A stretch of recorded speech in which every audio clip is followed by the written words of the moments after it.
Įmonė Infes deda daug pastangų, važiuojam į seminarus, diegiam sistemas ir visus projektus jau keli metai rengiame BIM sistemoje. BIM sistema šiai dienai Lietuvoje nėra privaloma, bet tik laiko klausimas mums kaip projektuotojams, vystytojams jau aišku, kad dar metai arba 2 visi projektų dalyviai turės būti BIM sistemai.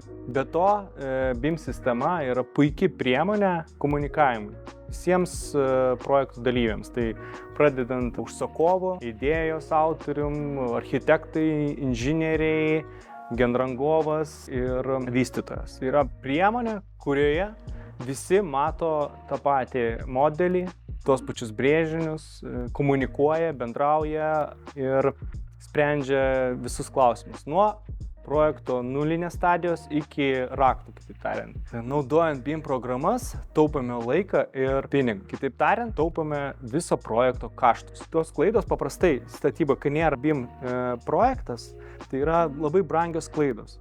Tarkim, jeigu mes nematom tų kolizijų ant brėžinio. Kai yra BIM sistema, mes tas klaidas matome, jas iš karto taisom. Kaip minėjau, kaštų taupimas pasireiškia, kad mes patikrinam projektą, pjūvyje ir visas sistemas sužiūrime, kad sutaptų su architektūra, konstruktyvu ir inžinieringu. Didžiulis privalumas. Bet kada ateityje gali atsiversti eskizinę stadiją projekto ir šiai dienai, kaip mes jį valdome tą pastatą.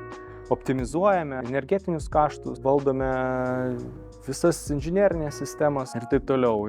Tas irgi labai patogu ateičiai rengiant renovacijas, rekonstrukcijas to paties pastato ir galų gale griovimo stadijoje irgi patogu. Žinai kiekius absoliučiai visų sistemų kubinio metro tikslumu, kas šiai dienai niekur netaikoma dar Lietuvoje. Neprivaloma, kitaip tariant. Judame į ateitį.